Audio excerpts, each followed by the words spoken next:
Salut la gang, Martin de Torremondo. Aujourd'hui, on va parler de torréfaction parce que c'est vraiment ça qui se passe ici. C'est la différence et ça se goûte. Quand on dit buvez-le, croyez-le, c'est vraiment ça qui se passe. Là, je fais des gros efforts pour vous parce que j'haïs ça, les caméras, OK? Ça se peut qu'il se passe de quoi à un moment donné. Mettez-en dans vos poches, mettez-en dans vos bas, dans vos bobettes. Voyons. Vous soufflez-tu beaucoup? Vous soufflez? Bon. Ici, on a le grain brut qui n'est pas cuit. C'est quoi ça? La torréfaction, c'est la cuisson. Fait que ce qu'on fait ici, c'est dans le fond prendre cette matière-là brute qui est encore juste séchée.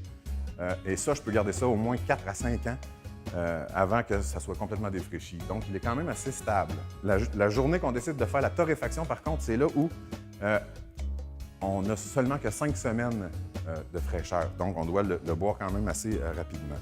C'est pour ça qu'on fait ça à la portion. C'est pour ça qu'on fait ça pour vous directement de la torréfaction à la tasse le plus rapidement possible pour éviter l'entreposage, les silos, etc.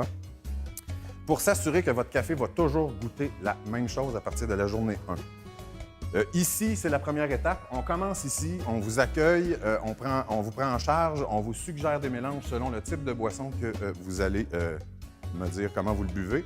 La journée où vous dites que vous avez le goût de changer de mélange, bien, il est possible de revenir ici et discuter avec moi pour regarder ce qu'on peut faire pour vous. Soit changer le mélange en plus fort, en plus corsé, soit complètement changer les provenances pour une nouvelle machine que vous avez achetée. On est rendu à l'étape 2, c'est la torréfaction. C'est ici qu'on développe les arômes de votre café. C'est notre spécialité, c'est ce qui fait la différence de Torremondo parce que c'est cuit à la portion, il n'y a rien qui est fait d'avance, c'est juste pour vous, chers clients. On se démarque à cause de ça. Et l'étape 3, bien, ça se passe dans notre système informatique. C'est là où on sauvegarde tous les essais et toutes les températures qu'on va vous proposer. Après ça, vous revenez. Avec votre feedback, on est capable de s'ajuster et c'est là où vous allez avoir un bel espoir de trouver votre café parfait entre 3 et 4 visites environ. Là-dessus, je vous souhaite une très belle journée. Merci beaucoup, puis bonne dégustation.